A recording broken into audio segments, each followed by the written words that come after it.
intervensi manusia, tapi bantuan komputer menjadi hal yang krusial. Slide selanjutnya.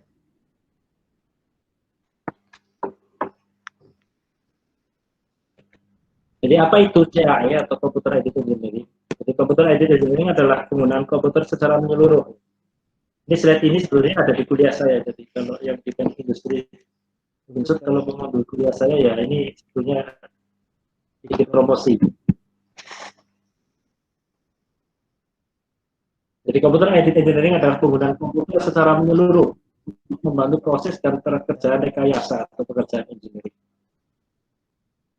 Nah, di dalamnya termasuk mungkin sebagian besar tidak terlalu familiar, ada namanya finite element analysis, computational fluid dynamics, ada multi-body dynamics, kemudian ada durability dan optimasi. Nah, ini contoh ya, contoh produk dari satu proses atau pekerjaan CAE. Jadi yang atas itu adalah diagram yang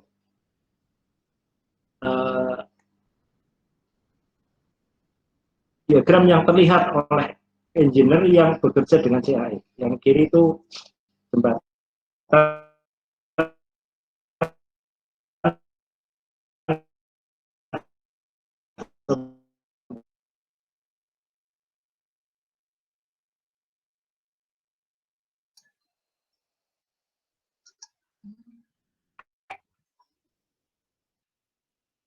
Ya, sebentar Bapak Ibu, ada sedikit gangguan koneksi. Jadi mohon ditunggu sebentar ya. Kami akan coba perbaiki koneksinya lagi. Mohon ditunggu untuk beberapa menit.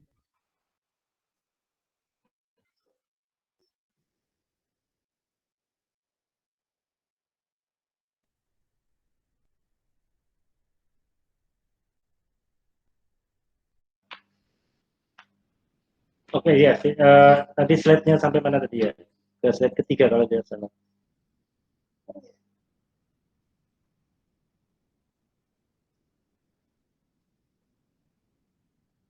Nah, slide ini terus slide selanjutnya. Nah, ini ya di sini. Enggak, sebelum itu.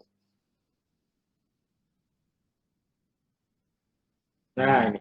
Nah, kemudian contoh kedua adalah proses computer aided engineering yang menghitung kekuatan sambungan. Jadi yang bawah itu adalah sambungan pondasi rumah, tapi menggunakan sistem modular ya. Jadi tidak dicor di tempat, tapi pabriknya ada di mana gitu kan. Terus kemudian dibawa ke tempat berdiri, ke tempat calon di rumah itu berdiri, kemudian di situ dipasang kan, seperti merangkai Lego atau Tamiya ya. Jadi dipasang assembly dengan baut. Nah, karena baut ini adalah titik krusial atau titik yang paling memungkinkan terjadinya kegagalan dari struktur, maka itu harus dihitung dengan baik gitu ya. Nah, kalau tanpa bantuan komputer kita tidak bisa menghitung tidak bisa menghitung dalam kasus ini karena itu baut itu ada di dalam gitu. Jadi kita tidak bisa memperkirakan apa yang terjadi di dalam tanpa bantuan CAE. Kemudian hal yang kompleks lagi ini adalah namanya perilaku udara di sekitar saya pesawat terbang. Nah, ini contohnya di bawah kalau Anda bepergian naik pesawat terbang kemudian hujan atau gerimis, jadi kalau kebetulan pas di sebelah sayap atau tempat duduknya di dekat jendela, Anda bisa lihat fenomena seperti gambar di bawah. Nah, fenomena ini juga harus diprediksi sebelum pesawat itu jadi. Kalau fenomena ini ternyata muncul karena tidak diprediksi kan berbahaya. Tiba-tiba ada muncul gitu. Nah, ini harus diprediksi dulu. Nah, diprediksinya dengan menggunakan CAE. Kenapa dengan menggunakan CAE? Karena untuk mengujinya sulit. Jadi untuk menguji kita butuh sebuah gedung yang lebih besar dari pesawat untuk menguji hal seperti ini. Itu tidak memungkinkan. Sehingga kemudian para engineer akan melakukan simulasi dengan menggunakan metode computer aided engineering. Oke, slide selanjutnya. Nah, ini ada yang ukuran yang lebih kecil lagi ya. Jadi tadi pesawat kita ke yang lebih kecil lagi, yaitu di komputer atau di laptop yang kita punya ya. Jadi untuk merancang laptop agar kinerja laptop itu tidak hanya 2 menit gitu kan, 5 menit atau 1 jam ya, dan kemudian setelah itu akan gagal karena panas, kita bisa menggunakan metode CAE. Di mana metode itu diterapkan? Metode itu diterapkan pada proses pendinginan komponen, terutama mikroprosesor. Jadi untuk mengetahui kinerja mikroprosesor secara real time, kita bisa menggunakan simulasi. Itu yang kiri ya. Kemudian yang kanan adalah aktualisasi dari desain di kiri. Jadi dari proses ini, perancang laptop atau perancang motherboard atau perancang komputer akan mengetahui titik mana yang harus didinginkan lebih ya dibanding dengan titik yang lain. Berapa kecepatan udara yang dibutuhkan ditiupkan di komponen itu agar pendinginannya cepat. Kemudian lokasi yang paling tepat sehingga udara dari kipas bisa menyebar ke seluruh komputer, itu diprediksi dengan komputer aided engineering. Masih banyak contoh ya, masih banyak contoh tentang CAE, terutama di otomotif ya, mungkin di kendaraan yang biasa kita gunakan. Selanjutnya,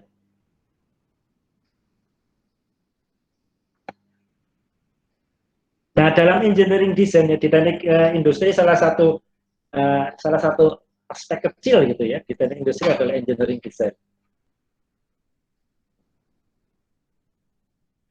Nah, di mana letak computer aided engineering dalam proses engineering design? Meskipun dia aspek kecil dalam proses industrialisasi ya, di mana mungkin proses produksi, proses optimalisasi, kemudian pemasaran, quality control itu menjadi bagian yang porsi yang terbesar. Tapi sebenarnya engineering design itu ada pada bagian awal ya, ada pada bagian awal. Jadi seperti seperti dalam suatu proses ini mengawali, ini bahan baku sebetulnya ya, kita memproses bahan baku. Jadi ada konsep, ya, raw materialnya itu bahan bakunya itu konsep ya, kemudian ada sketsa, ada gambar kerja, ada model atau purwarupa atau prototipe, kemudian ada tes, kemudian modifikasi, kemudian gambar kerja untuk produksi. Nah, proses computer aided engineering dapat terlibat dari mulai konsep hingga gambar kerja. Jadi setiap tahapan dari konsep, kemudian sketsa itu membutuhkan computer aided engineering, sketsa ke gambar kerja juga membutuhkan computer aided engineering, dan proses ini akan berulang sehingga hasil dari proses ini yaitu gambar kerja yang siap diproduksi. Nah, gambar kerja yang siap diproduksi itu kan diharapkan ya betul-betul siap diproduksi gitu. Bukan diproduksi kemudian ya saya ilustrasikan diproduksi kemudian rodanya tidak bisa nempel di sepedanya gitu. Atau kemudian rem depan tertukar dengan rem belakang gitu kan. Terus ya hal seperti itu yang kalau dari sudut desain itu, kalau dari sudut desainer itu ketika diproduksi loh inginnya sepeda balap tapi munculnya sepeda perempuan gitu kan. Nah, itu yang tidak diinginkan, jadi sangat sangat memalukan. Nah, itu harus dicek ya. Yang paling optimum mengeceknya adalah dengan metode computer aided engineering. Jadi sepeda itu akan dimunculkan dalam gambar 3 dimensi, kemudian dianalisis kekuatannya, dianalisis ergonominya, dianalisis berapa kebutuhan materialnya, kemudian berapa sambungan yang harus dilakukan, model sambungan seperti apa, kemudian warnanya, itu dianalisis dengan proses computer aided engineering di awal sebelum itu masuk ke produksi. Oke, lanjut. Nah, saya sedikit menyinggung tentang bagaimana ini digunakan di Indonesia, ya karena ya kita ada di Indonesia, jadi saya akan melihat ini dari aspek di Indonesia. Jadi kita lihat harga dan kebutuhannya.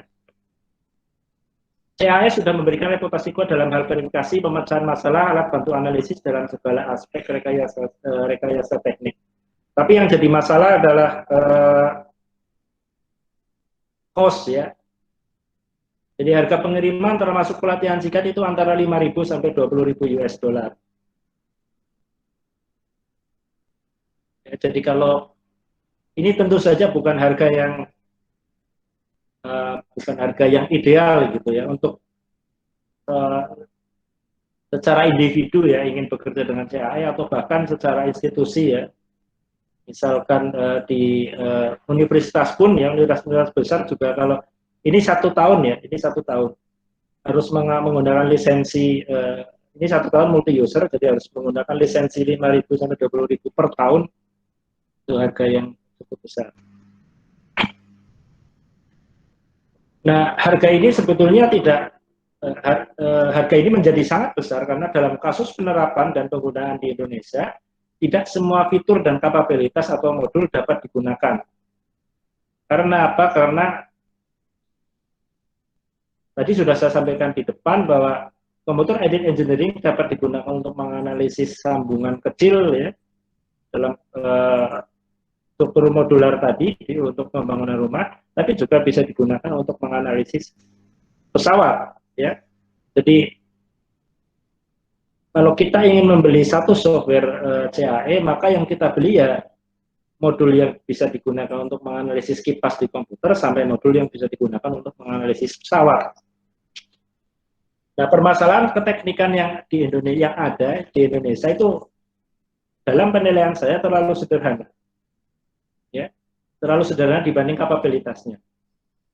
Mungkin pada saat awal-awal dari pengembangan CAE ya, tahun 1970-an, mungkin permasalahan di kita itu menjadi permasalahan yang rumit ya untuk software CAE saat itu, tapi dengan perkembangan software CAE yang sekarang, permasalahan yang ada di kita, menurut penilaian saya terlalu sederhana untuk cost 5.000 sampai 20.000 US dollar.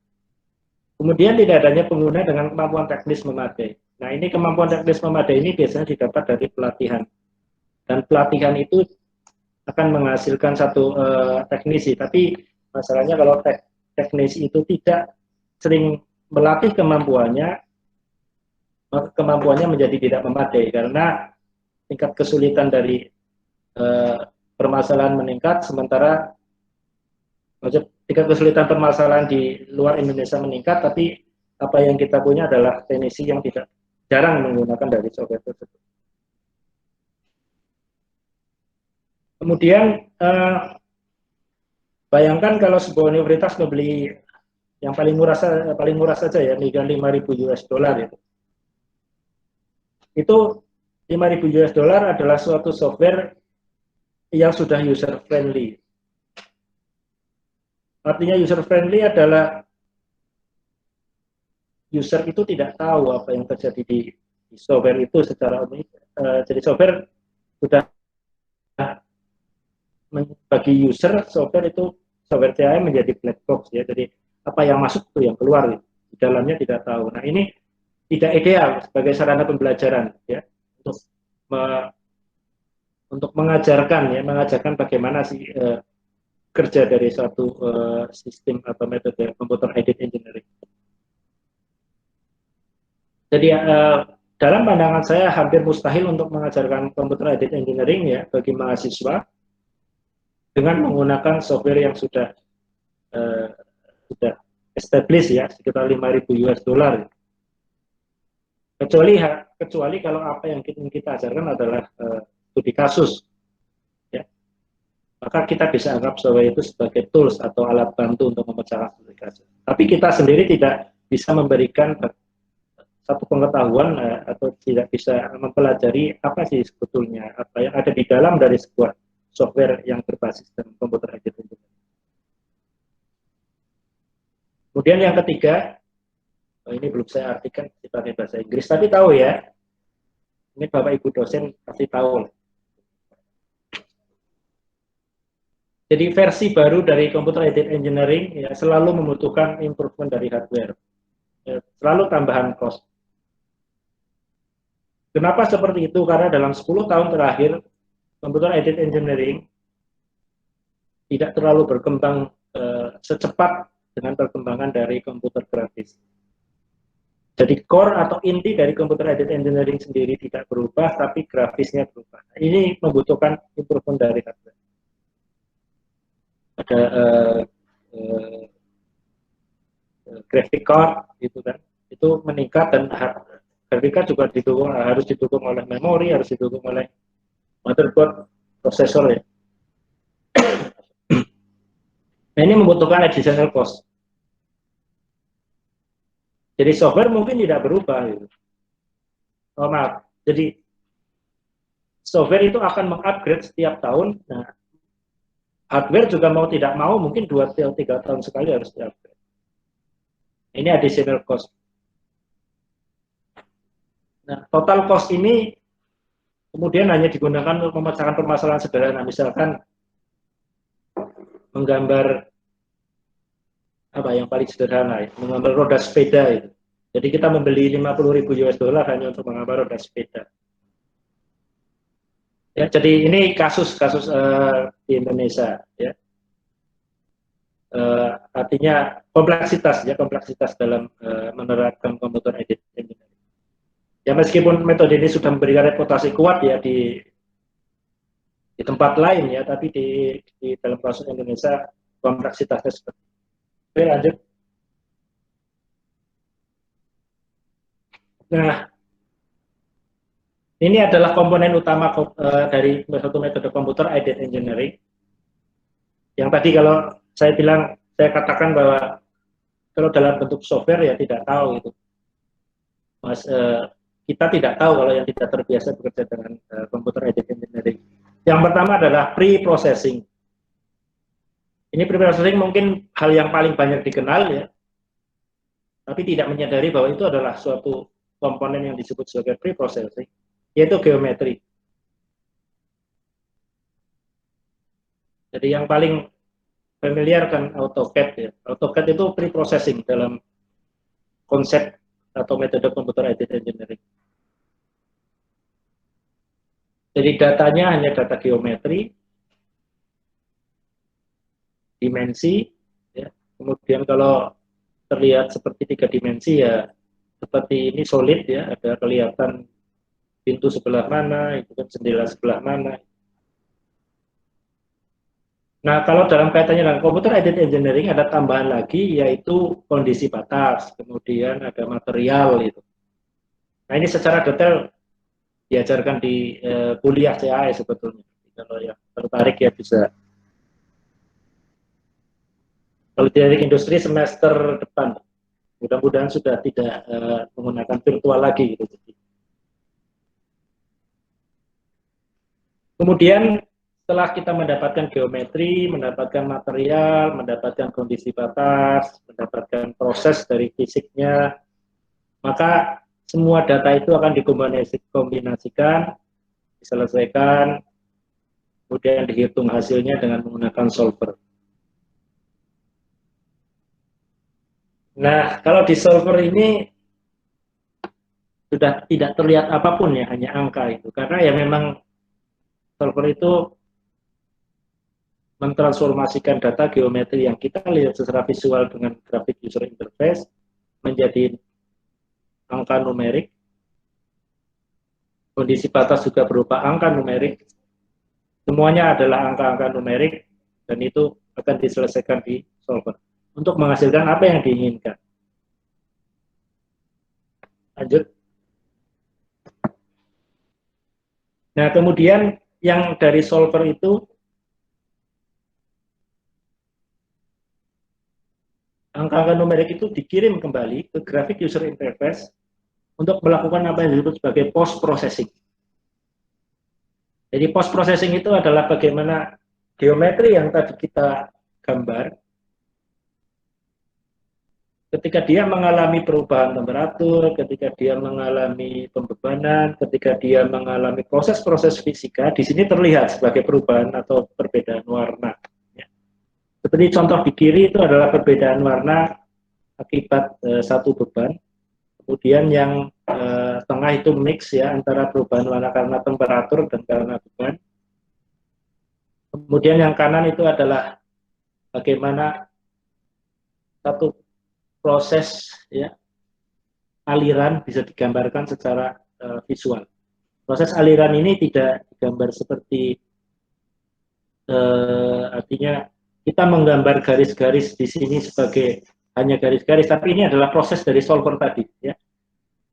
Jadi yang mengenerate aliran ini adalah satu pompa ya, sebetulnya satu kompresor, maaf, ini kompresor. Yang di tengah itu adalah kipas.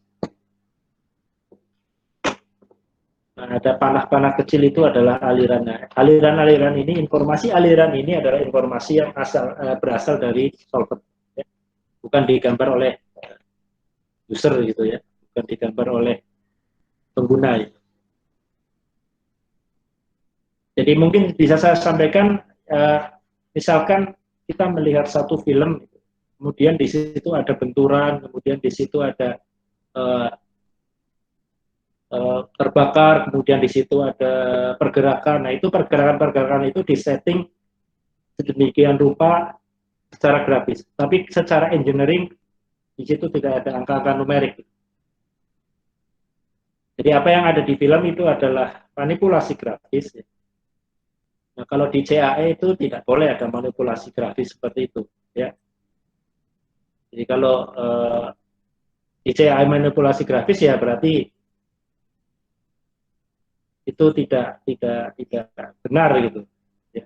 Jadi domainnya bukan membuat satu grafis di sini, tapi domainnya adalah bagaimana kita menganalisis satu proses fisik, satu proses engineering, kemudian kita tampilkan dalam bentuk yang realistis mungkin yang itu terjadi pada kenyataan.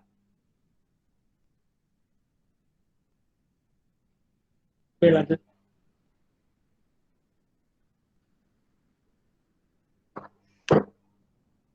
Sekarang ini ada sebetulnya apa sih yang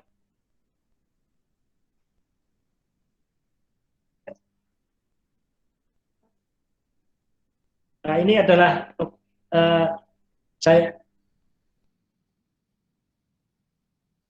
ini adalah bagaimana kita memanfaatkan CAE ya untuk bekerja dari rumah. Pada titik ini kita abaikan cost-nya dulu. Kita lihat dulu ya. Nah, ini ada pekerjaan CAE adalah pekerjaan keteknikan yang dilakukan dari rumah ya, antara lain untuk desain dan perhitungan. Ya, Anda bisa cek di website ini. Ini contoh ini saya sampaikan karena unik ya. Jadi di Tech Engineering itu adalah sebuah biro ya perancangan engineering dengan menggunakan CAE, full CAE tanpa pengujian. Dan kantornya ada di Salatiga. Jadi bukan di Boston, bukan di Tokyo, bukan di Berlin, Paris atau di London gitu ya, tapi di Salatiga.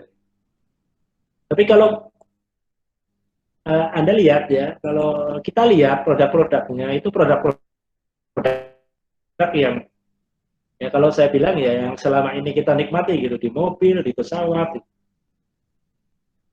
Jadi ini mungkin bisa dicek ya, Saya tidak tahu ya ini personalnya masih aktif atau tidak, tapi setidaknya mereka punya jejak ya, bahwa sebetulnya untuk mendapatkan pekerjaan dengan CA itu bukan hal yang mustahil gitu. Untuk dilakukan dari manapun. Kemudian jadi tidak hanya pengujian atau tidak hanya desain dan perhitungan, jadi semakin canggih dan realistisnya teknologi CAE, pengujian juga dapat dilakukan dari rumah ya, dari secara personal ya, dari rumah, dari kafe gitu misalkan, nggak harus dari rumah lah, dari kafe gitu kan. Kalau yang bosan di rumah kan bisa dari kafe. Jadi melakukan virtual testing itu, pengujian virtual ya. Contohnya tadi yang komputer itu, pendingin komputer itu kan sebetulnya pengujian virtual. Nanti hasilnya dikirim ke produsen. Ini loh hasil saya. Gitu. Jadi mereka bisa menggunakan analisis yang kita lakukan dengan computer aided engineering. Kemudian, nah ini, bagaimana isu orisinalitas perangkat lunak? Ya, gunakan versi student. Ya. Dan problemnya ya, memang versi student itu terbatas. Gitu. Ya. Kalau misalkan, ya mungkin kita sudah tahu lah, Office versi student ya hanya batas ini itu. Mungkin kalau saya ilustrasikan misalkan keyboard versi student ya A-nya hilang gitu. Atau huruf D-nya hilang gitu. Ya, itu versi student, jadi kita nggak bisa ngetik D gitu. Kita nggak bisa ngetik A gitu. Sama ya, di software CAI juga begitu. Ya, kalau kebutuhannya tidak student kan mungkin tidak perlu huruf D gitu misalkan kalau di keyboard. Tapi kalau profesional perlu huruf D ya. Kalau profesional ya beli yang full version. Nah, bagaimana mengatasi keterbatasan versi student? Ya buat sendiri. Tidak ada jalan lain. Saya nggak menyarankan di crack atau dipakai yang bajakan gitu. Saya tidak menyarankan karena saya dulu pelaku. Cuma masalahnya setelah ke sini mereka semakin canggih gitu. Jadi dulu ada namanya dongle. Dongle itu ya sebetulnya mix ya antara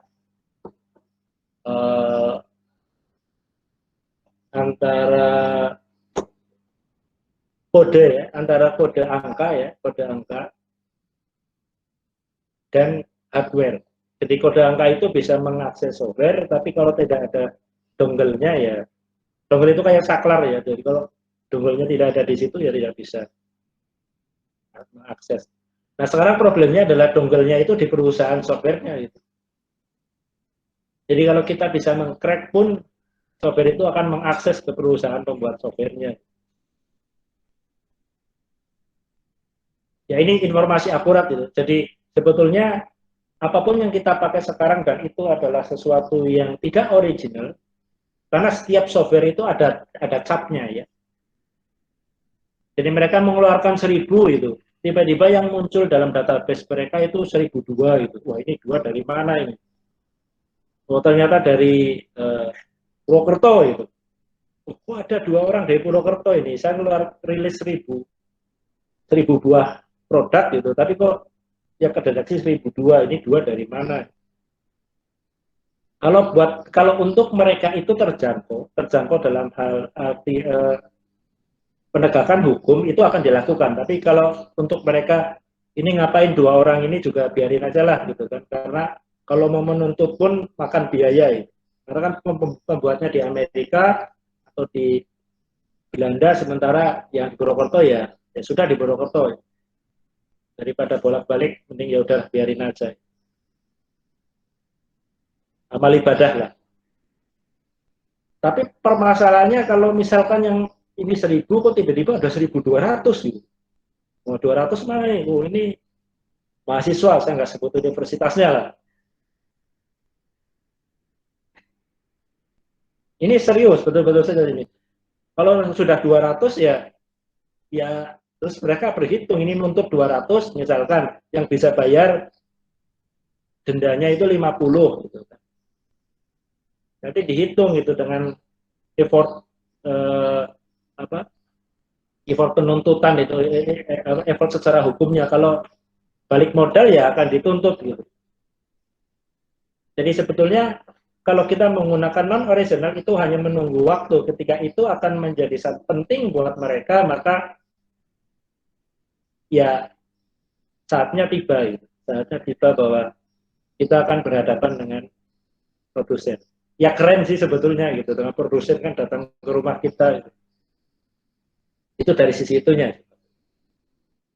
Oke ya, jadi mengatasi keterbatasan student ya buat sendiri gitu. Ya kalau bisa pakai open source, tapi jangan lupa kalau pakai open source ya donasi gitu kan, kasihan juga mereka. Masa kita makai-makai saja gitu. Nah, kalau semuanya gratisan kan ya manalah harga diri. Kemudian nah ini yang terakhir adalah nanti kaitannya dengan sesi kedua. Jadi sebetulnya bekerja dari rumah dengan CAI itu ada aspek yang kaitannya dengan fatigue ya atau kelelahan ya, karena ini CAE ya, bukan bikin film gitu kan atau komik gitu ya.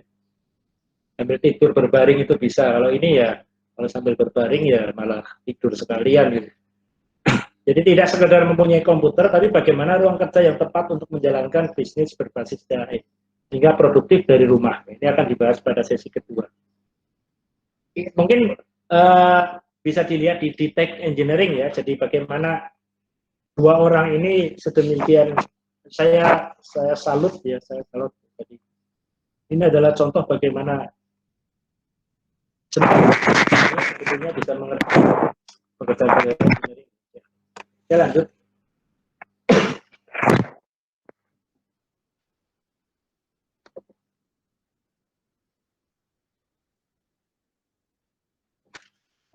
Nah, ini yang saya punya ya, yang saya buat sendiri ya. Itu saya lebih baik buat sendiri daripada pakai bayar donasi ya. Apalagi nge-crack, lebih memalukan lagi. Jadi ini ide adalah 2008, kemudian publikasi pertama adalah 2011 ya. Namanya LDM, lambangnya yang kiri. Jadi ide 2008, setelah saya pulang S2, publikasi pertama di jurnal nasional adalah 2011, kemudian publikasi internasional adalah 2015. Nah, ini saya kembangkan dengan menggunakan teknologi yang khusus ya, khusus untuk mengatasi keterbatasan Indonesia. Itu mengurangi kebutuhan memori dan spesifikasi hardware. Secara prinsip dapat digunakan pada setiap komputer rumah dengan basis Windows dan Linux, seri apapun. Kemudian mempercepat waktu analisis tanpa mengurangi akurasi secara signifikan.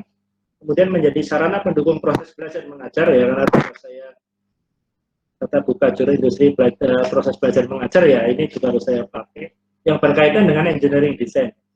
Kemudian menjadi sarana penelitian dalam bidang engineering design.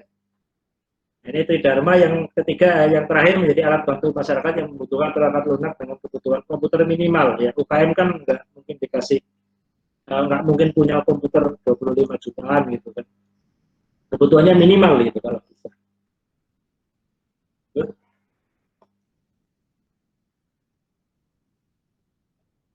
Ini adalah publikasi dan nasibnya ke depan ini seperti apa produk ini. Ini publikasi sudah dari 2015 tadi saya katakan, 2018 juga ada. Kemudian menuju kolaborasi dengan ini kecil dengan BPPT dan PT Dirgantara Indonesia untuk menyempurnakan ini. Ya memang perlu kadang-kadang untuk mempromosikan kinerja satu software itu untuk di perusahaan-perusahaan besar atau di hal-hal yang kompleks. Jadi ini akan saya lakukan.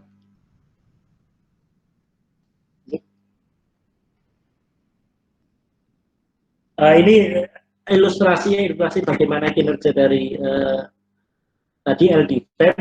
LDVM menggunakan teknologi virtual mesh refinement. Jadi gambar yang tengah ya, itu websitenya ldvm.wordpress.com. Harusnya nyantol ke teknik industri unsur ini, tapi saya tidak tahu caranya. Mudah-mudahan boleh sama buka aja. Jadi tidak bikin alamat sendiri. Nah, yang tengah itu, yang atas adalah hasil dari software komersil ANSYS ya.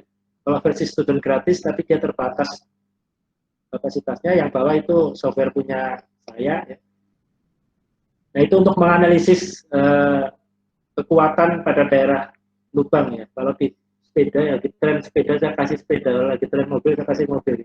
Contohnya. Ya, karena contohnya lagi trennya sepeda, saya kasih sepeda. Jadi ada, kalau sepeda yang kita pakai ada beberapa area yang penuh lubang gitu ya. Nah, itu harus dianalisis secara khusus. Ya, kalau kalian kontak produsen sepeda ya, mereka akan mengatakan itu, mereka menganalisis ini secara.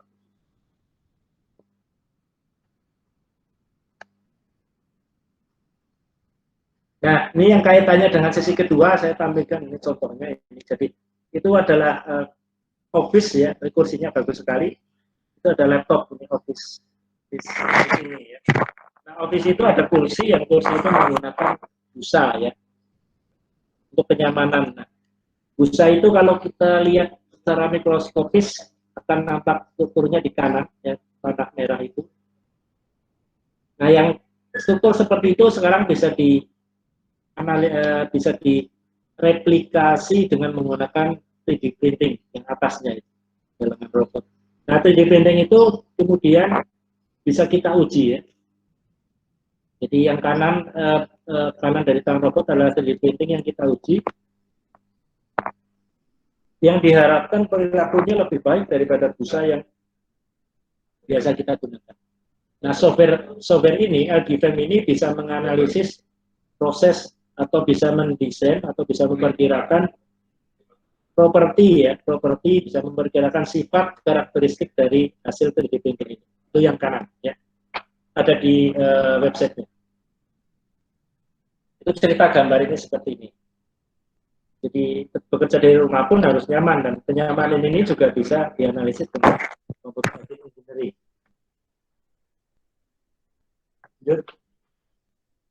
Oke, terima kasih ya. Dan Fakultas Teknik Khusus akan menyelenggarakan ICTIR 2020 2 September 2020 secara virtual. Jadi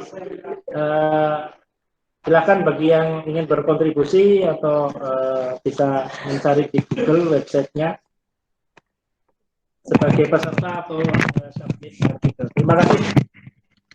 Assalamualaikum warahmatullahi wabarakatuh.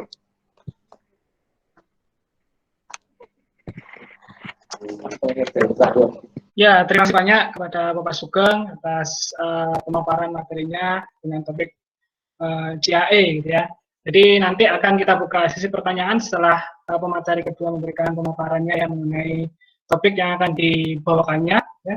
Setelah ini ada Ibu Rani Aula Imran dengan topik Office Ergonomik.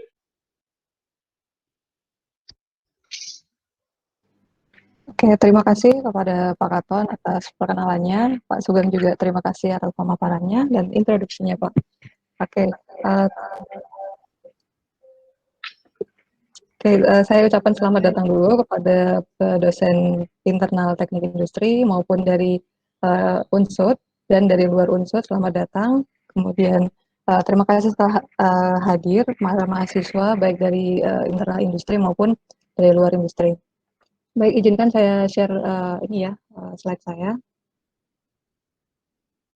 Baik, untuk materi yang saya paparkan hari ini sebenarnya sudah bisa diakses di panduan ergonomi ya. Jadi Perhimpunan Ergonomi Indonesia membuat panduan dan rencana akan membuat beberapa panduan ke depan, bisa diakses di pei.or.id. Jadi karena saya baru belajar juga bidang ini sejak S2, jadi saya tulis di sini knowledge sharing. Semoga nanti kalau misalnya saya salah mungkin diperbaiki, bisa saran masukan, kita sharing-sharing. Dengan topik office ergonomi. Baik, sebelum saya masuk ke materi, tadi Pak Sugeng sudah sempat sebutkan ya, adanya namanya tempat kerja. Nah, menurut Peraturan Menteri, tempat kerja adalah ruangan, lapangan, terbuka ataupun tertutup, yang digunakan untuk suatu usaha atau ada pekerjaan di dalamnya. Dan tujuan K3L adalah mewujudkan lingkungan kerja yang aman, sehat, dan nyaman, tanpa menimbulkan penyakit ataupun kecelakaan. Makanya tujuan dari tempat kerja yang ingin kita capai adalah tempat kerja yang sehat dan aman, tanpa mengakibatkan kecelakaan kerja ataupun penyakit akibat pekerjaannya. Nah, tempat kerja, mau itu di kantor, mau itu di rumah, tentu kondisi WFH gini banyak ya manfaatnya. Kita bisa lebih fleksibel, kapan kita mau belajar, kapan kita mau kuliah, kapan mungkin ada kegiatan yang lain di antaranya. Kemudian suasana kerja bisa kita terus sendiri. Kalau kita di kelas nggak mungkin ya sambil makan, sambil minum kopi, sambil yang lainnya. Tapi kalau kita di rumah, kita bisa atur. Kita mau sambil ngemil atau mau sambil dengerin musik dan lain sebagainya. Nah, kalau di Jakarta, tentunya teman saya kalau berangkat ke kampus itu jam 4 pagi sudah berangkat dari rumah. Nah, mungkin Purbalingga Purwokerto nggak sampai semacam itu ya, tapi ada stres mobilisasi kalau kita di OFA itu tidak ada stres mobilisasi. Kemudian karena kita di rumah aja, nggak ada biaya operasional karena kebanyakan paperless. Ada juga hemat biaya transportasi karena nggak ada mobilisasi, nggak ada biaya transportasi.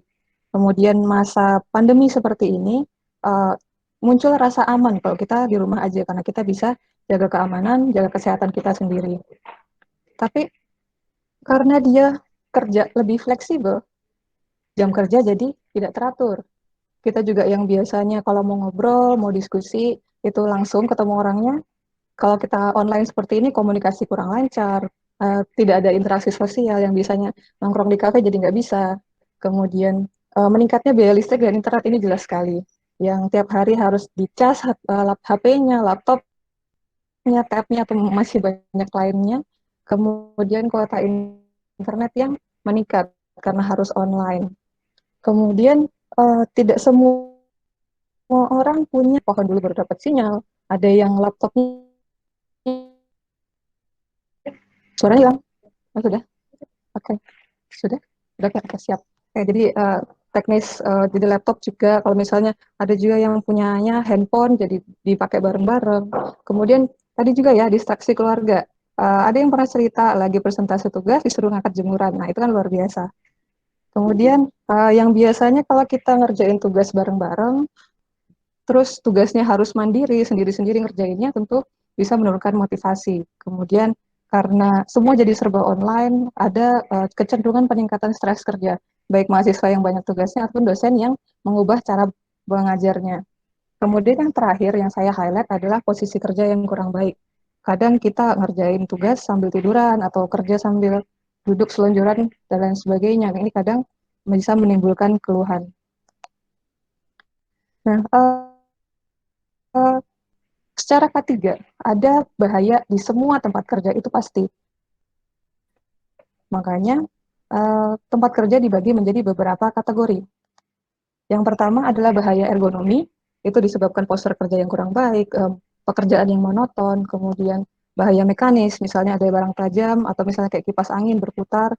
Ada juga bahaya fisika, misalnya bising, getaran, suhu, pencahayaan, dan lainnya. Ada juga bahaya kimia, ini yang kita pakai biasanya ya, cairan desinfektan juga termasuk di sini, debu, asap, gas, limbah. Ada juga biaya psikologis. Ini yang sekarang terjadi adalah rasa aman ya, jadi agak takut keluar rumah, kemudian stres, malah kelamaan di dalam rumah juga bisa menimbulkan stres. Ada juga sosial, politik, dan budaya.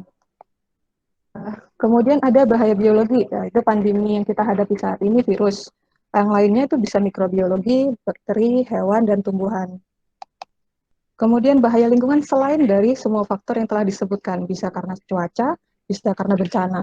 Ini saya tidak akan bahas semua, mungkin hanya highlight beberapa, karena kalau kita bahas bisa jadi 4 semester. Oke, jadi saat saya pertama melakukan kajian bidang ini, saya ketemu dengan orang-orang yang di luar kampus ya, dan kalau orang awam, saya perkenalkan, oh saya bidangnya ergonomi. Oh itu ya yang bisnis-bisnis, kan itu ekonomi. Terus ada lagi, oh itu ya yang di pertanian ya, bukan itu agronomi, gitu kan. Jadi saya perkenalkan dulu,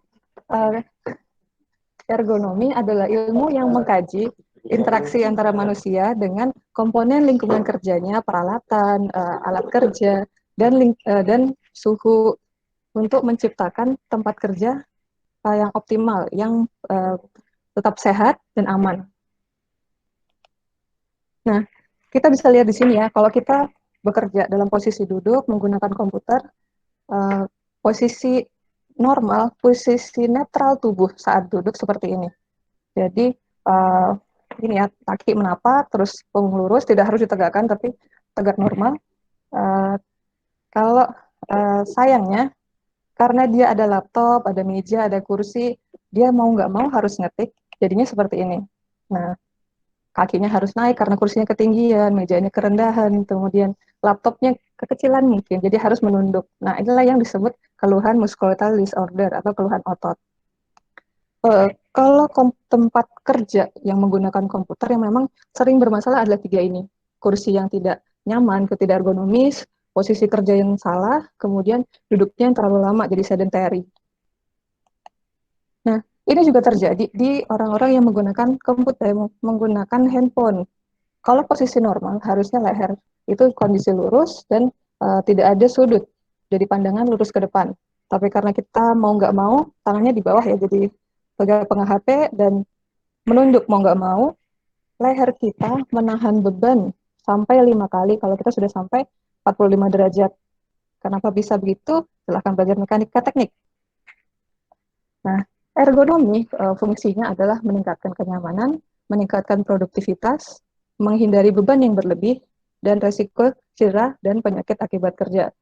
Dan kalau prinsip ini dibawa ke tempat kerja yang menggunakan komputer, ini lebih dikenal dengan office ergonomics. Oke, nah saya pernah melakukan penelitian di Jakarta di sebuah kantor farmasi. Jadi kantor ini ya, ya perkantoran di Jakarta. Nah, saya menyebarkan kuesioner kepada para karyawan dan 56 orang mengembalikan kuesionernya. Hasilnya ternyata dalam 1 tahun terakhir terdapat 88% orang keluhan di leher, 82% di mata, dan 80% di punggung atas. Untuk 7 hari terakhir itu ada 64% keluhan di mata, kemudian 57% di leher, dan 55% di bahu. Yang menarik dari penelitian ini adalah jumlah keluhan mata itu meningkat kalau dia menggunakan PC dibandingkan laptop. Kemudian semakin lama dia bekerja di perusahaan itu, kemudian semakin lama dia bekerja pada hari itu keluhannya bertambah. Kemudian untuk keluhan leher juga meningkat karena dia menggunakan laptop, dan semakin kecil ukuran laptop meningkatkan keluhan leher. Sama juga dengan punggung bawah ya. Jadi usia meningkatkan keluhan, laptop meningkatkan keluhan, dan ukuran laptop juga meningkatkan keluhan. Nah, yang menarik adalah 40-50% tempat kantor itu mengalami keluhan yang sama. Bahu, punggung bawah, leher, mata, pergelangan tangan karena menggunakan mouse ataupun tidak, dan stres. Nah, kalau di rumah gimana? Nggak mungkin ya kalau misalnya kita di kantor ada meja, ada kursi, kalau di ruang kelas ada meja kuliah, kita bawa pulang gitu kan. Jadi mau nggak mau kita harus beradaptasi di lingkungan di rumah. Saya coba lakukan penelitian kecil kepada mahasiswa saya. Dari 34 orang yang saya sebarkan kuesioner, baik posisi kerjanya maupun keluhan yang terjadi selama dia kuliah di rumah, ternyata hasilnya seperti ini. Nah, untuk keluhan terbanyak adalah punggung atas dan punggung bawah. Jadi kalau dilihat dari posisi kerjanya, ternyata dia nggak ada sandaran kursinya, atau dia bekerja mendekati laptop lebih dari 20% 20 derajat maju ke depan. Kemudian ada keluhan mata, dan ternyata dilihat dari jam lama dia di depan laptop 6,5 jam itu di depan laptop per hari. Kemudian dari bokong dan paha, kalau karena terlalu lama duduk juga bisa meningkatkan keluhan, tapi di sini dilihat ternyata kursinya terlalu rendah ataupun terlalu tinggi, jadi kakinya nggak menapak dengan baik. Kemudian kita lihat lagi ada leher dan bahu. Ini sama ya. Jadi dia menunduk, kepala menunduk sebanyak 20 derajat ke bawah karena layar monitornya rendah. Dari hasil keseluruhan ini, 80% mahasiswa saya akan mengalami keluhan otot muskuloskeletal dengan resiko medium, artinya perlu perbaikan segera. Nah, kalau sudah kita tahu posisi kerja yang tidak baik, yang ergonomis seperti apa? Kalau misalnya posisi kerjanya kurang dari 1 jam, bisa dengan posisi duduk ataupun posisi berdiri. Yang pasti ada tips di sini. Pertahankan siku dalam posisi 90 derajat. Kemudian jarak monitor ada yang bilang 45-60, ada juga yang bilang 50-70 cm. Kemudian pastikan posisi tubuh netral dan rileks. Kalau kita posisi duduk, ini punggung kita tuh nggak kayak tiang ya, lurus gitu. Tapi ada lekukan. Jadi kalau posisi duduk, akan lebih baik ada bantalan di bagian punggung bawah. Kemudian kalau lebih dari 1 jam bagaimana? Kita usahakan ada meja, ada kursi, kemudian kalau ada eksternal keyboard atau mouse, itu lebih baik. Dengan prinsip-prinsip yang tadi, yang sikunya 90 derajat dan jarak ke monitor juga dijaga. Tapi kalau sudah duduk jangan juga ini ya sedentary, jadi duduk aja terus. itu juga nggak baik. Jadi usahakan kalau kita sudah bekerja 2 jam, tidak nonstop, duduk terus, 15 menit kita gunakan untuk apa ya, peragangan mulet lah, mulet gitu. Atau misalnya kita jalan-jalan dulu lah, mau cari snack atau apa. Yang penting tidak duduk terus selama 2 jam lebih. Atau kombinasikan, kita duduk dulu, terus nanti sejam kemudian kita sambil berdiri ngerjain tugas atau ya kombinasi lah.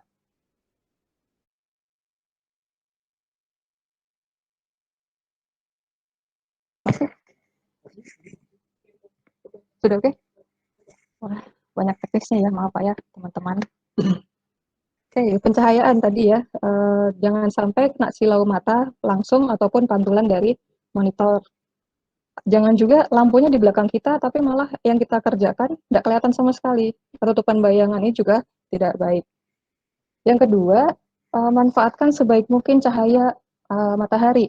Kita bisa pakai lampu, tapi kalau misalnya jendela kita bisa masuk matahari, ini lebih baik. Kemudian, kalau kurang pencahayaannya, bisa menggunakan cahaya yang ditaruh di meja, lampu meja. Dan diperhatikan juga, jangan sampai langsung kena mata. Yang terakhir, sudah beberapa penelitian menyatakan kalau warna lampu mempengaruhi produktivitas. Kalau kita lihat matahari mungkin nggak lihat langsung ya, maksudnya kalau kita kondisi normal itu kalau matahari kan putih, terus makin lama makin gelap, makin merah, dan selanjutnya ternyata inilah warna alami yang mata kita biasa dapat gitu. Dan kalau ada penelitian yang mencoba membuat suatu kelas dengan warna yang seperti ini, ternyata meningkatkan konsentrasi dan kemampuan siswa untuk melakukan tugas. Nah, kemudian ada tips lain. Kalau tadi lampu jangan sampai kena langsung mata ataupun terpantul ke monitor, monitornya juga harus diatur. Kalau misalnya pakai komputer yang lama, biasanya pakai anti glare screen ya, dipasang itu ditempel di layar. Nah, kalau yang sudah baru-baru kayaknya lebih berkurang. Dan brightness-nya diatur. Kemudian tadi kalau kita duduk 2 jam, harus istirahat 15 menit, kalau mata juga harus ada istirahatnya. Setiap 20 menit kita melihat layar, itu sebaiknya istirahat 20 detik. Kita melihat jarak 20 kaki, atau sekitar 6-7 meter jauhnya. Lebih baik lagi kalau tanaman warna hijau. Nah, ini saya sarankan untuk teman-teman yang suka nonton drakor, begitu ketemu opanya tidak kedip sama sekali, ini bahaya ya. Jadi tolong setiap 20 menit berkedip dulu. Oke. Kemudian jangan lupa tadi ya, perhatikan jarak dengan layar. Kemudian yang pakai soft lens mungkin bisa pakai obat tetes mata bila perlu. Ukuran teks juga jangan terlalu kecil. Jadi mentang-mentang supaya muncul semua di layar kita, diperkecil hurufnya, tapi kepala jadi mata jadi maju ke monitor, itu juga kurang baik. Kemudian kontras, jangan juga yang abu-abu dengan abu-abu tua, itu nggak kelihatan. Nah, kalau misalnya ada keluhan di mata, kita biasa pakai kacamata, terus kok ada yang nggak enak, misalnya tetap nggak kelihatan, itu lakukan pemeriksaan agar tidak lebih parah. Nah, peregangan, tadi 15 menit ngapain? Kita bisa beraktivitas sendiri, ataupun di sini ada tuntunan ya, untuk relaksasi yang bisa digunakan. Hampir sama sih kalau kita mulai olahraga seperti itu, yang penting tubuh kita yang statis itu digerakkan. Kalau selain dengan peregangan, kalau olahraga gimana? Boleh, dan disarankan setiap hari kita beraktivitas paling tidak 3 kali 5 menit lah. Sarannya itu, kalau yang TikTok kan mungkin lebih sehat kali ya, karena sarannya itu 3 lagu, terus kita beraktivitas mengikuti lagu gitu. Kalau nggak tahu geraknya mau gimana, banyak sudah tutorial di YouTube ataupun aplikasi-aplikasi yang mengajarkan cara kita melakukan suatu gerakan senam. Dan yang lagi ini ya, kita bisa ngecek, kita nge-track kalau misalnya sudah jalan itu udah berapa kilo, jaraknya kemana, arahnya kemana, terus kembalinya itu jam berapa.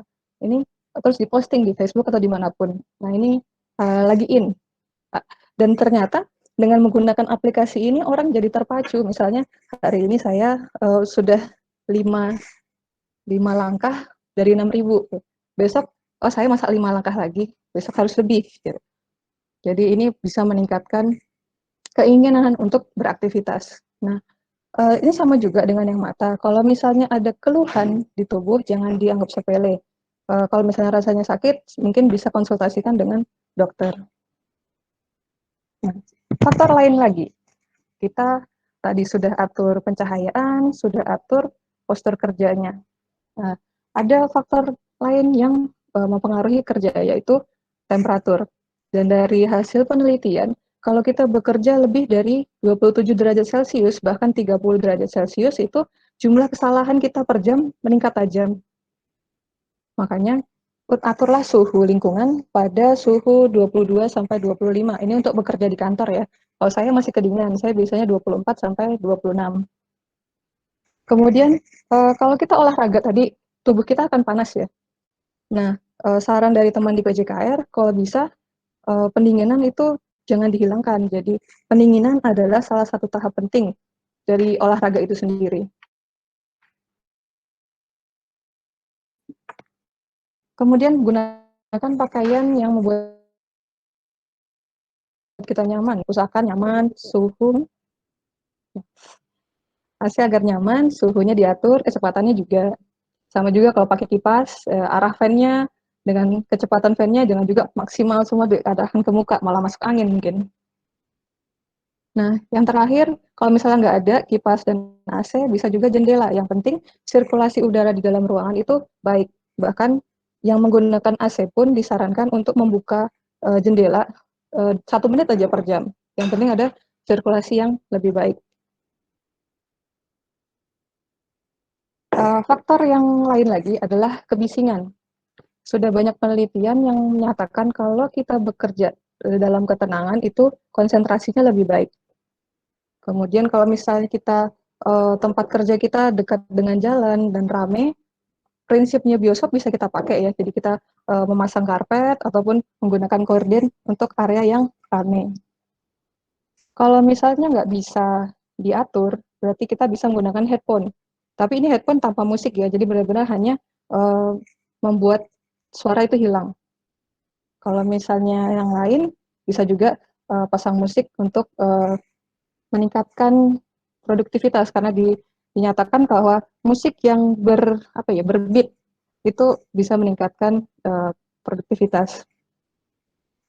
Tips lainnya, kalau kebisingan ini 85 desibel itu bisa merusak telinga. Makanya disarankan kalau volume headset tidak boleh lebih dari 60% maksimal volumenya. Kalau dia sudah maksimal dan 15 menit itu sudah ada kerusakan di pendengaran. Makanya tolong hati-hati ya.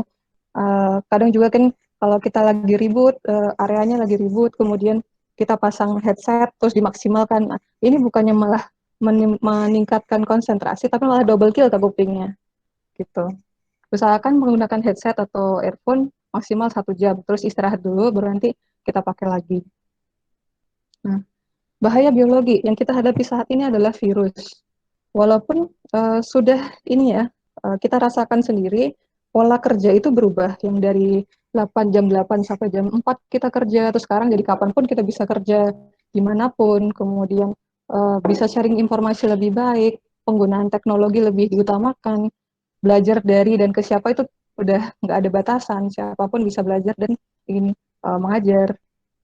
Jangan lupa kita masih dalam masa pandemi, belum kita masih kita menuju pasca pandemi, dan ini terbukti dari hasil positif COVID yang masih meningkat. Jadi jangan terserah, tidak menyerah. Kita lakukan protokol COVID dengan sebaik mungkin, karena dengan melindungi diri, kita juga melindungi orang lain. Paling tidak menggunakan masker, bawa hand sanitizer, kemudian kita gunakan cash yang seminimal mungkin. Nggak, kayaknya udah jarang ya yang nggak punya GoPay sama OVO gitu lah, dipakai lah itu uang cashnya, jangan buat ke food aja gitu, atau GrabFood ya. Oke. Nah, jangan ambil resiko. Kita ingin menjaga diri sendiri, kita juga ingin menjaga orang lain. Dan ini sudah terbukti dengan menggunakan masker saja itu bisa mengurangi tingkat penularan. Baik, stay safe. Marilah kita jaga kesehatan kita. dilakukan physical distancing, bukan social distancing. Kemudian jaga keamanan kita, jaga kesehatan kita. Kalau bukan kita yang jaga diri sendiri dan orang-orang di sekitar kita, siapa lagi? Mungkin itu dari saya. Terima kasih atas kesempatan.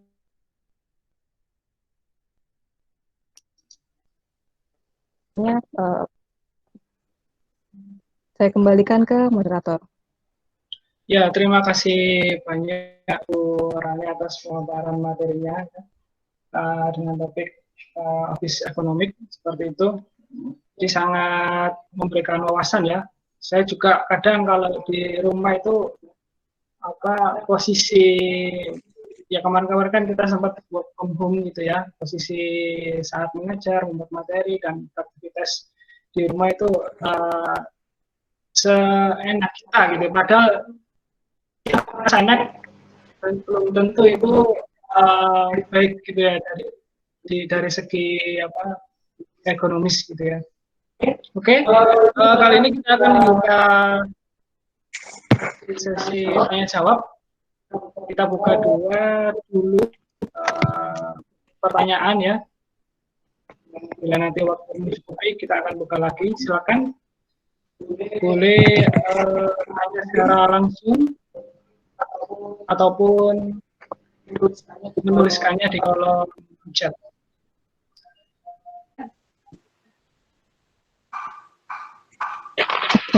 Ya, tadi tidak bertanya ya, bagaimana cara menghadapi sikap gitu ya. Ya, baik, terima kasih Bunda. Tadi. Baik.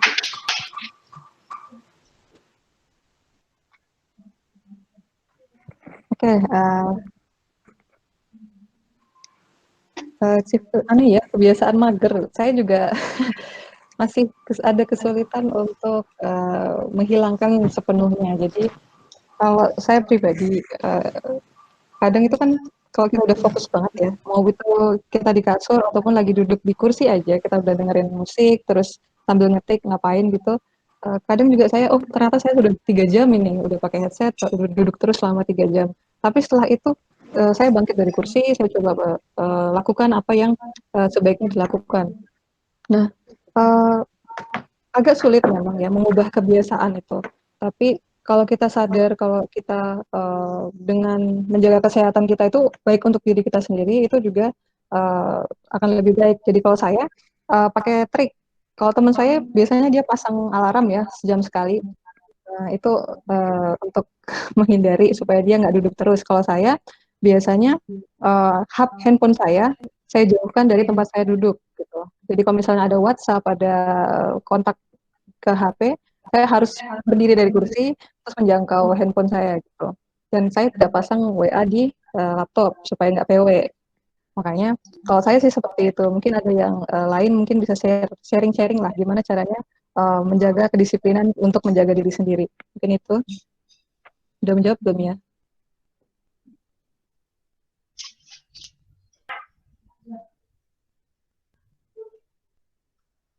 Ya, satu penanya lagi untuk mungkin pembahasan mengenai topik CIA ya. CIA. Ya, bila tidak ada mungkin saya yang mau bertanya ini mengenai CIA ya. Kepada Pak Sugeng, dengan topik saya tadi, ada nggak sih Pak perusahaan atau instansi di Indonesia ya sejauh ini sampai mana gitu ya penerapan atau penggunaan CIA ini?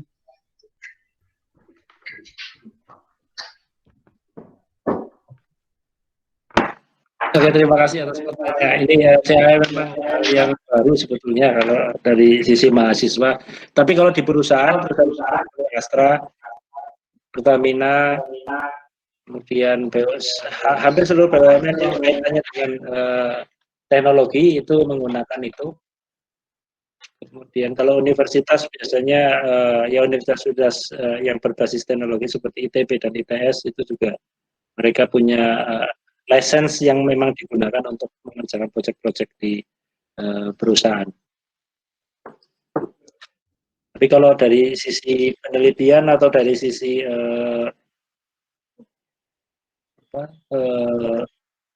penggunaan yang intensif itu belum terlalu ya, di Indonesia belum terlalu.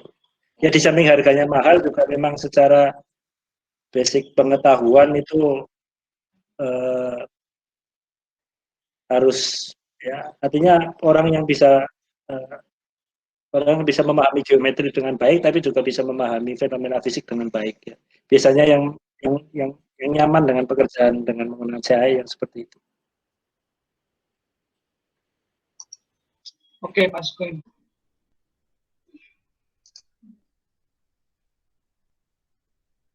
Oke, terima kasih. Ya, saya buka lagi satu pertanyaan. Masih belum ada. Kalau masih belum ada, saya mau tanya ini. Bu Rani, Bu. Jadi, kadang kan mahasiswa gitu ya, ataupun siapalah ya. Kadang saya juga. Kadang kalau kita kemarin-kemarin pun tidak mengerjakan apa, kalau semua nih tidak ada apa alas gitu ya, ataupun tempat untuk menaruh laptop kita sesuai yang digambarkan oleh Ibu Rani tadi ya. Ada meja gitu ya, dan juga kursi yang itu harus menjadi syarat, katanya ergonomis ya, menjadi syarat ergonomis. Kalau semua itu tidak ada gitu Bu ya. Kalau semua menjadi mahasiswa mungkin ya mungkin saja di kos gitu ya, kita selonjoran gitu ya di bawah. Nah, apakah kita bisa meminimalisir gitu Bu, agar kita itu tidak sampai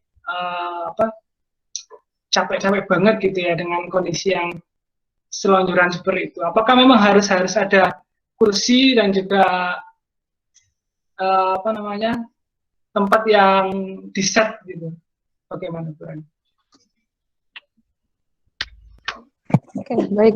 Terima kasih Pak Katam.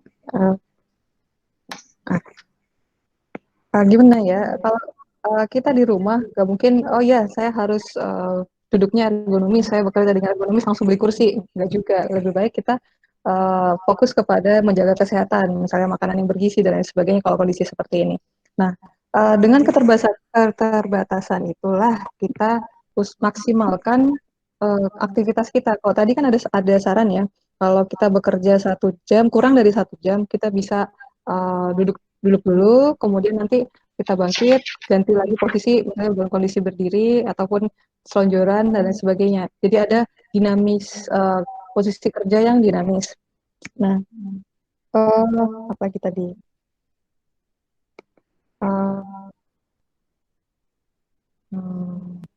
Kalau bisa kan nggak mesti harus kursi ya, kita bisa mengusahakan supaya tempat kerja kita, mau itu kardus-kardus itu juga bisa, yang penting posisi kita nyaman untuk kita.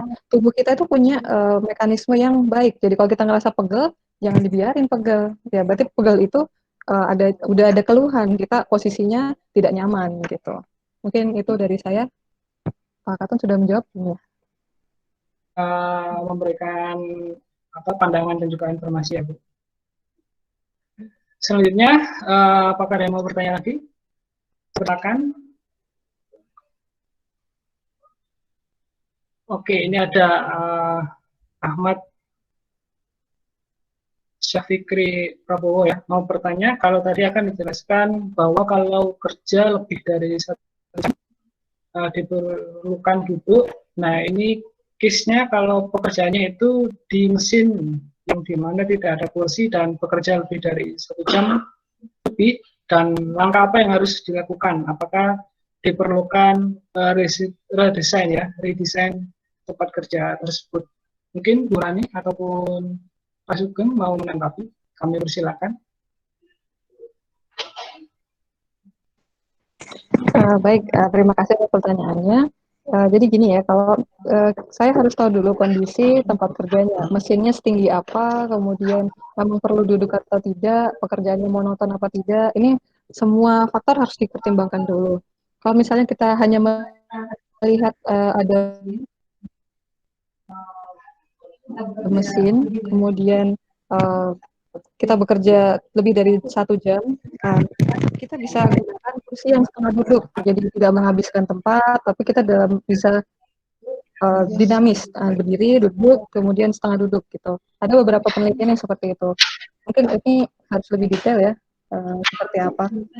Kalau desain itu mahal ya, memang tergantung dari tempat kerjanya, apakah mereka mau berinvestasi sebanyak itu. Jadi saya pernah kerjanya itu, posisinya justru duduk terus. Nah, gimana caranya supaya duduknya lebih nyaman, jadi kita desain kursi.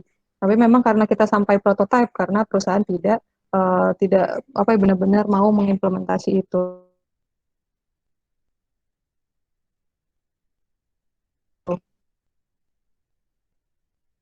Nah, tergantung kalau perusahaan yang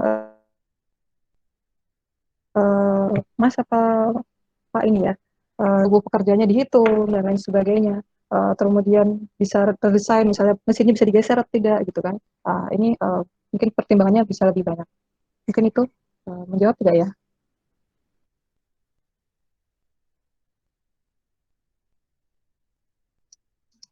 Oke, ada pertanyaan di kolom chat. Mau tanya tips dan trik agar tidak jenuh saat bekerja di dalam ruangan yang tempatnya sempit atau cukup untuk 2 orang saja.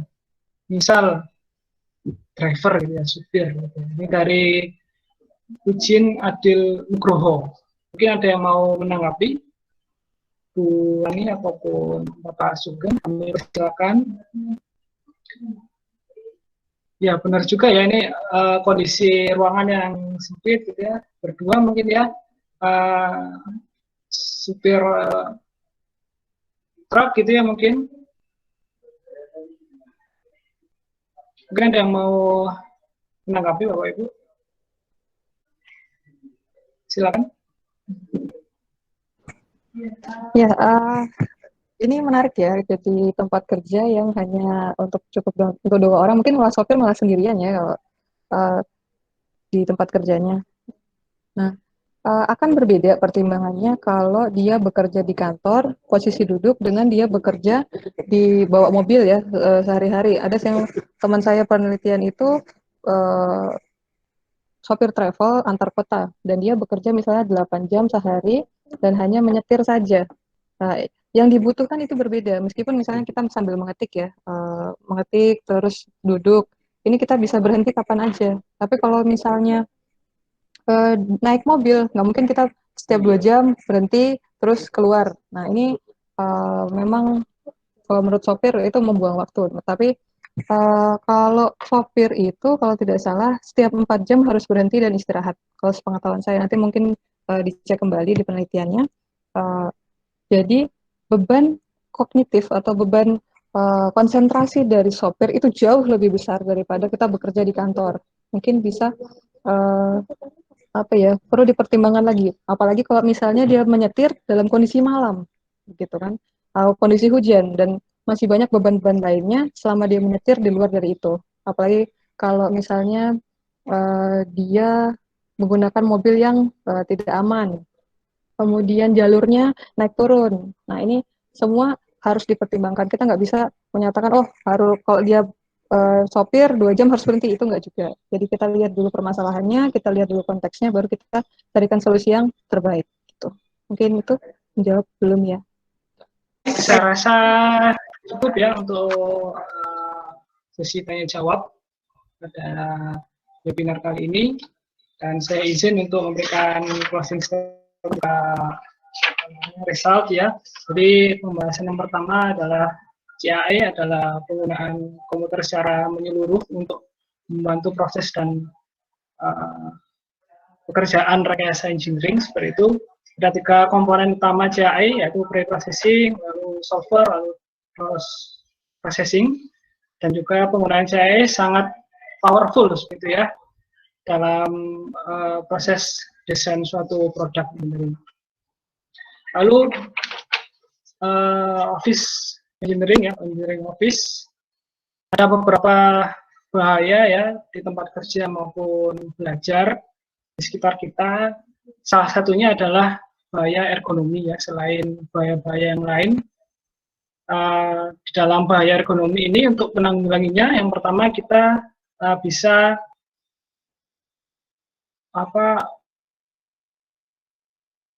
membuat posisi kerja itu senyaman mungkin. Lalu yang kedua adalah masalah pencahayaan, dan ketiga adalah kita bisa meregangkan otot tubuh kita ya di sela-sela pekerjaan. Lalu yang keempat olahraga, yang kelima pengaturan suhu ruangan secara baik, dan yang keenam kebisingan ya, masalah kebisingan itu disesuaikan. Oke, terima kasih banyak Bapak Ibu dan rekan-rekan semua. Terima kasih banyak sudah berpartisipasi di kegiatan webinar di siang hari ini. Saya ucapkan terima kasih banyak dan saya tutup. Wassalamualaikum warahmatullahi wabarakatuh. Bagi rekan-rekan silakan mengisi absensi kehadiran yang saya lampirkan ya tadi di kolom chat ya.